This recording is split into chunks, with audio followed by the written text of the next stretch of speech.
அரசியல் விழிப்புணர்வு இந்த இளைஞர்களுக்கு இப்போது முன்னால இருந்த காலகட்டத்தை விட இப்போது எப்படி இருக்கு?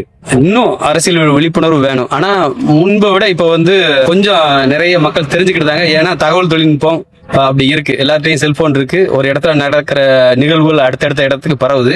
தேவர் சமூகத்துக்குன்னு மொத்தமே ஒரு விரல் விட்டு எண்ணக்கூடிய மீடியா தான் இருக்கு. மாற்று சமூகங்களுக்கு அதிகப்படியான மீடியாக்கள் இருக்கு. அதை வாட்ச் பண்றதுக்கும் நிறைய மக்கள் வாட்ச் பண்றாங்க. ஆனா நம் சமூக மக்கள் அதுல இருந்து மாறுபடணும். மீடியாவுக்கு நம்ம ஆரம்பிக்கணும். மீடியாவை நம்மளை நம்பி இருக்கக்கூடிய மீடியாவை நம்ம சப்போர்ட் பண்ணணும். அதுல முதல்ல உள்ள கருத்துக்களை தெரிவிக்கவா செய்யுங்க. ஏன்னா எழுத்துல கூட கருத்துக்களை தெரிவிக்கிறது கூட பயப்படுதாங்க.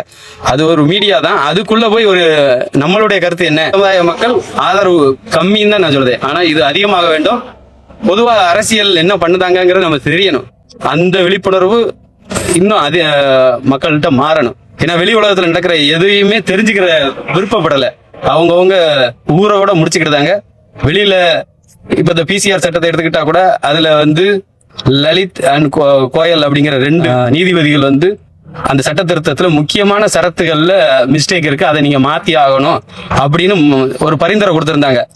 அப்படி ஒரு பரிந்துரை கொடுத்திருக்காங்கிறதே நம்ம மக்களுக்கு தெரியாது. அது மாதிரி நமக்குன்னு ஒரு டிஎன்டி ஆணையம் இருக்கு. அந்த ரோகிணி கமிஷன் ஒண்ணு அமைச்சிருந்தாங்க. அந்த ரோகிணி கமிஷன் அவங்களுடைய ரிப்போர்ட் ஆல்ரெடி மத்திய கவர்மெண்ட்டுக்கு சப்போர்ட் பண்ணிட்டாங்க, கொடுத்துட்டாங்க. ஆனா இதுவரைக்கும் சென்ட்ரல் கவர்மெண்ட் அந்த ரோகிணி கமிஷனுடைய பரிந்துரையை நிறைவேற்றல. அந்த பரிந்துரை என்னதும் அப்படிங்கறதும் நம்ம மக்களுக்கு தெரியாது. அதுல முக்கியமான பரிந்துரை என்னன்னா, சென்ட்ரல் கவர்மெண்ட் வேலைக்கு ஓபிசிக்கு 27%. இந்த 27%ல டிஎன்டி அவங்களுக்கு மட்டும் 9% கொடுக்க சொல்லியிருக்காங்க. அப்படின்னா சென்ட்ரல் கவர்மெண்ட் வேலையில நம்ம 100 வேலைக்கு நம்ம 9 வேலைக்கு நம்ம போகக்கூடிய ஒரு அரிய வாய்ப்பு. ஆனா இங்க இருக்கிற மக்களுடைய விழிப்புணர்வு இல்லாத காரணத்தினால தமிழ்நாட்டுக்கு அந்த இது கிடைக்கல.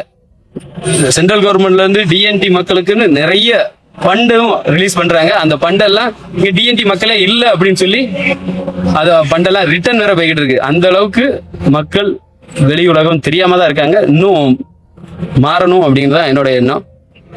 அதுபோக தமிழக முதல்வர் சின்ன சின்ன விஷயங்களுக்கெல்லாம் ஆன்லைன்ல அப்ளிகேஷன் கொண்டு வராங்க. ஆனா சீர்மரபினர் நலவாரியத்துல ஒரு அட்டை, அந்த அடையாள அட்டை வாங்குறதுக்கு இதுவரைக்கும் ஆன்லைன்ல கொண்டு வரல.